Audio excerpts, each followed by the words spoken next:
Hello दोस्तों, तो पिछले एपिसोड में हमने देखा कि हाउचिन किसी और डायमेंशन पहुंच गया था जहां पर उसकी फाइट एक स्केलेटन मोनार्च से हो जाती है। इस फाइट के दौरान वो स्केलेटन मोनार्च बताता है कि हाउ यू एक रीइंकार्नेटेड डीमन बीस्ट किंग है। अगर वो दोबारा से यहाँ पर आया तो वो तबाही मचा देगा, क्योंकि आज से 1000 साल पहले भी उसने इस जगह को पूरी तरीके से बर्बाद कर दिया था। ये सारी बातें सुनकर हाउचिन थोड़ा सा हैरान हो जाता है, लेकिन उसे हाउयू पर पूरा यकीन था, जिसकी वजह से वो स्केलेटन मोनार्च की बात को मानने से इनकार कर देता है।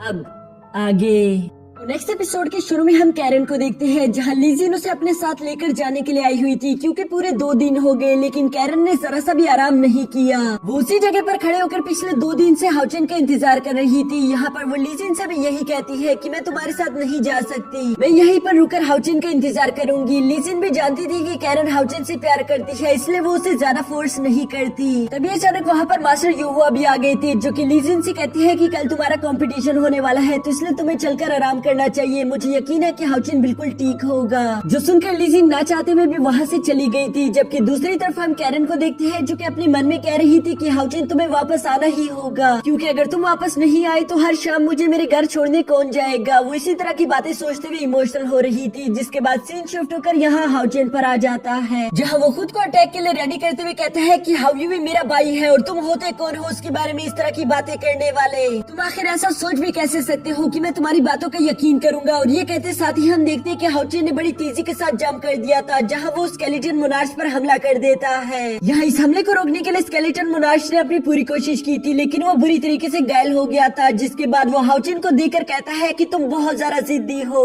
मैं तुम्हें जिंदा नहीं छोड़ूंगा। जबकि दूसरी तरफ हम हाउचिन को देखते हैं, जो कि लाइट से कह रहा था कि जल्दी से अपनी बॉडी में वापस जाओ, मैं इन लोगों को रोककर तुम्हारे लिए कुछ वक्त बचाने की कोशिश करूंगा। ये सुनकर लाइट फौरन से अपनी बॉडी में चला गया था, ताकि वो जल्द से जल्द इवॉल्व होकर हाउचिन की मदद कर सके। दूसरी तरफ वो स्केलेटन मोनार्च ये सब देखकर बहुत ज्यादा गुस्से में आ गया था। वो हाउचिन को देखकर कहता है ठीक है, अगर तुम ऑस्टिन ग्रिफिन की मदद करना चाहते हो फिर तो तुम्हें मरना होगा। और ये कहते साथ ही वो अपने एक समनिंग टेक्निक परफॉर्म करना शुरू कर देता है, जिसकी वजह से वहाँ पर मौजूद सारे के सारे छोटे स्केलेटन गायब हो गए थे, जबकि उन सब लोगों की हड्डियां मिलकर एक बड़े से स्केलेटन किंग को बना देती है, जो कि आते साथ ही स्केलेटन मोनार्च से कहता है कि तुमने आखिर स्केलेटन किंग को यहाँ पर समन क्यों किया। वो स्केलेटन मोनार्च कहता है कि मैं तुमसे बस एक ही काम चाहता हूँ, मैं चाहता हूँ कि तुम इस तुच्छ इंसान को जान से मार डालो। ये सुनकर वो स्केलेटन किंग अपनी तलवार से हाउचिन पर हमला कर देता है, जिसे हाउचिन ने जंप मार के डॉज तो कर लिया था, लेकिन वो देखता है कि उसके अटैक की वजह से वहाँ पर मौजूद पहाड़ बहुत ही बुरी तरीके से डैमेज हो गया था, जिससे हाउचिन को मालूम हो जाता है कि इसका एक मामूली सा अटैक भी इतना बड़ा हाई लेवल का डिस्ट्रक्शन कर सकता है। तो अगर इसने मुझे हिट कर दिया तो मैं तो बहुत ही बुरी तरीके से डैमेज हो जाऊंगा। हाउचिन ये सब सोच रहा था, जबकि दूसरी तरफ स्केलेटन किंग लगातार उस पर अटैक कर रहा था, जहाँ एक बार वो अपनी तलवार से उस पर हमला कर देता है। इस हमले को रोकने के लिए हाउचिन ने अपनी शील्ड का इस्तेमाल कर दिया था, साथ ही साथ वो अपनी गार्डियन टेक्निक को भी यूज करता है, लेकिन ये दोनों ही किसी काम के नहीं थे, क्योंकि उस स्केलेटन किंग की एनर्जी बहुत ज्यादा थी, जिसकी वजह से हम देखते हैं कि हाउचिन उड़ता उड़ता काफी ज्यादा दूर आ गिरा था। उसके मुंह से खून निकलता है, साथ ही साथ वो ये सब देखकर कहता है कि शुक्र है मैं 5 लेवल पर हूँ, अगर मैं 5th लेवल पर ना होता तो शायद ये अटैक मुझे जान से मारने के लिए काफी था। दूसरी तरफ वो स्केलेटन किंग को देखकर कहता है कि जरूर इसका लेवल 6 होगा, इसलिए मुझे इसको हराने में थोड़ी सी मुश्किल होने वाली है। यहाँ ये सब सोचते हुए अचानक से हाउचिन की नजर स्केलेटन मोनार्च पर पड़ गई थी, जिसे देखकर वो सोचता है कि इसको एनर्जी स्केलेटन मोनार्च से मिल रही है, तो अगर मैंने स्केलेटन मोनार्च को मार दिया तो ये भी पूरी तरीके से बिखर जाएगा, जिसके लिए मुझे पहले इसे घायल करना है। ये आइडिया जैसे हाउचिन के माइंड में आता है, वो फौरन से अपनी शील्ड को गायब करके अपनी दूसरी सोर्ड को समन कर लेता है, यानी कि वो पूरी तरीके से अटैक करने के लिए रेडी हो गया था। जिसके बाद वो अपने ऑर्डिन स्लैश टेक्निक्स के साथ शुरुआत करते हुए स्केलेटन किंग को घायल कर रहा था। ये देखकर स्केलेटन मोनार्च को बहुत ज्यादा गुस्सा आ जाता है, वो हाउचिन पर भड़कते हुए उस पर अपनी आग बरसाना शुरू कर देता है। जबकि दूसरी तरफ हम हाउचिन को देखते हैं, जो कि लगातार उन अटैक्स को डॉज करते साथ ही साथ स्केलेटन किंग को घायल भी कर रहा था। और उसके ये सारे अटैक धीरे धीरे करके बहुत ही ज्यादा करामत साबित हो रहे थे, क्योंकि धीरे धीरे करके स्केलेटन किंग घायल हो गया था, जिसकी वजह से वो हमला नहीं कर पाता। लेकिन ये बात स्केलेटन मोनार्च को बहुत ही ज्यादा गुस्सा दिला देती है, जिसकी वजह से हम देखते हैं कि उसने स्केलेटन किंग में अपनी बहुत ही ज्यादा पावर्स ट्रांसफर कर दी थी। धीरे धीरे वो स्केलेटन किंग पूरी तरीके तरीके से हील हो गया था। पर अब ये असली खेल शुरू हो जाता है, क्योंकि हम देखते हैं कि वो स्केलेटन किंग पहले से ज्यादा तेज और साथ ही साथ खूंखार हो गया था, क्योंकि इस बार वो बहुत ही तेजी के साथ बढ़ते हुए हाउचन पर हमले कर रहा था। इस हमलों के दौरान हाउचन काफी बुरी तरीके से घायल भी हो जाता है। वो स्केलेटन किंग को चाहकर भी रोक नहीं पा रहा था, बल्कि वो उसके हर हमले से टकराकर बुरी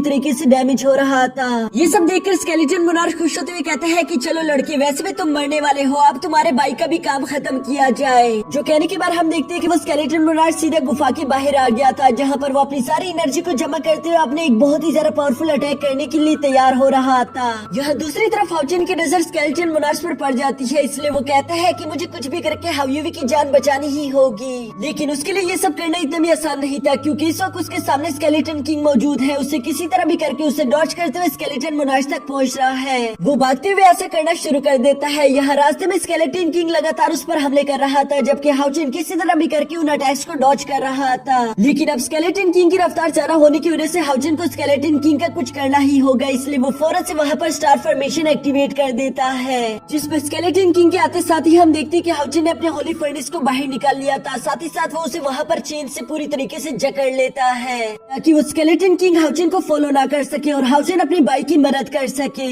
यहाँ इसके बाद हम देखते हैं कि हाउचन ने बहुत ही तेजी के साथ आगे जाते हुए सीधा उस स्केलेटन मोनार्च पर हमला कर दिया था, जिसकी वजह से उस स्केलेटन मोनार्च का ध्यान यहाँ हाउचन पर आ जाता है। वो हाउचन को देखकर गुस्से में आ गया था। वो कहता है ठीक है, इसका मतलब पहले तुम मरना चाहते हो, मुझे इससे कोई मसला नहीं। जो कहने के बाद वो स्केलेटन मोनार्च हाउचन पर अपने उस पावरफुल अटैक से हमला कर देता है। उस हमले को अपनी तरफ आता हुआ देखकर हम देखते हैं कि हाउचन ने एक पिल खा ली थी। इस पिल का नाम है एक्सप्लोसिव स्पिरिट पिल, जिसकी वजह से किसी भी वॉरियर की पावर 100 गुना ज्यादा हो जाती है, लेकिन ये सिर्फ 10 सेकंड तक ही काम करेगा। इसलिए हाउचन को कुछ भी करके अगले 10 सेकंड के अंदर स्केलेटन मोनार्च को जान से मारना होगा। जिसके बाद हम देखते हैं कि हाउचन रेडी होते हुए उस अटैक को बीच में से काट देता है। साथ ही साथ यहाँ पर हाउचन एग्रेसिव पुल का इस्तेमाल करते हुए स्केलेटन मोनार्च को अपनी तरफ खींच रहा था, जहाँ पर वो उसे अपनी तलवार से काटने ही वाला है। लेकिन उसी लम्हे उस स्केलेटन किंग का सर बड़ी तेजी के साथ आते हुए हाउचन से टकरा गया था, जिसकी वजह से हाउचन उड़ता उड़ता दूर जा गिरता है। यहाँ हाउचन को तो अपनी आंखों पर यकीन ही नहीं आ रहा था कि आखिर वो स्केलेटन किंग यहाँ तक कैसे आ गया, मैंने तो उसे जकड़ लिया था।